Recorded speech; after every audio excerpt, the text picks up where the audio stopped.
പ്രധാനമന്ത്രിയെ കണ്ടിരുന്നു, അദ്ദേഹവുമായിട്ട് സംസാരിച്ചു.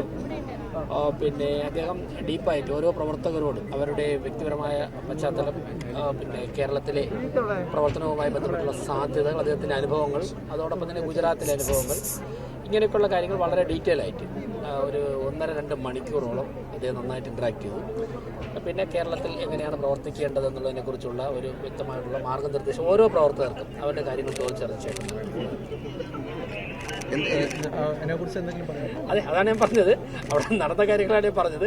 എന്തായാലും വളരെ ഡീറ്റെയിൽ ആയിട്ട് ഓരോ പ്രവർത്തകനെ അടുത്തറിയുവാനും അവർക്ക് പ്രധാനമന്ത്രിയോട് സംസാരിക്കുവാനുള്ള ഒരവസരം ഉണ്ടായി. അദ്ദേഹം ഡയസിൽ നിന്ന് ഇറങ്ങി വന്ന പ്രവർത്തകരുടെ ഇടയിൽ വന്ന് ഇരുന്നവർ ഓരോരുത്തരുടെ അടുത്ത് വന്നിട്ടാണ് സംസാരിച്ചത്. തിരുവനന്തപുരത്തിന് എന്തെങ്കിലും പ്രത്യേകിച്ചുള്ള അതെല്ലാം ഉണ്ടാകും. തിരുവനന്തപുരത്തെ ഈ രാജ്യത്തെ ഒന്നാമത്തെ 3 നഗരങ്ങളിൽ ഒന്നാക്കുവാനുള്ള എല്ലാ കാര്യങ്ങളും ഉണ്ടാവും.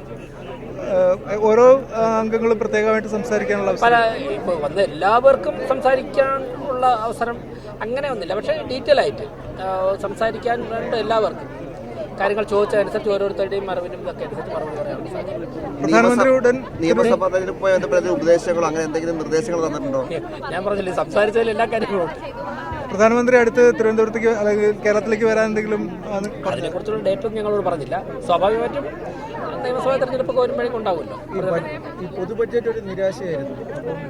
നല്ല ആത്മവിശ്വാസം നൽകുന്ന ബഡ്ജറ്റാണ്. 5000 കോടി രൂപയാണ് സിറ്റി പ്രധാനപ്പെട്ട നഗരങ്ങൾക്കൊക്കെ വരാൻ പോകുന്നത്. മനോഹർലാൽ ഖട്ടാർജി രാവിലെ അദ്ദേഹം ഉണ്ടായിരുന്നല്ലോ, അർബൻ ഡെവലപ്മെന്റ് മിനിസ്റ്റർ. അത് നേടിയെടുക്കാനുള്ള പരിശ്രമം, അത് നേടിയെടുക്കാനുള്ള കാര്യങ്ങൾ ചെയ്യണമെന്ന് അദ്ദേഹം ഉദ്ദേശിച്ചു.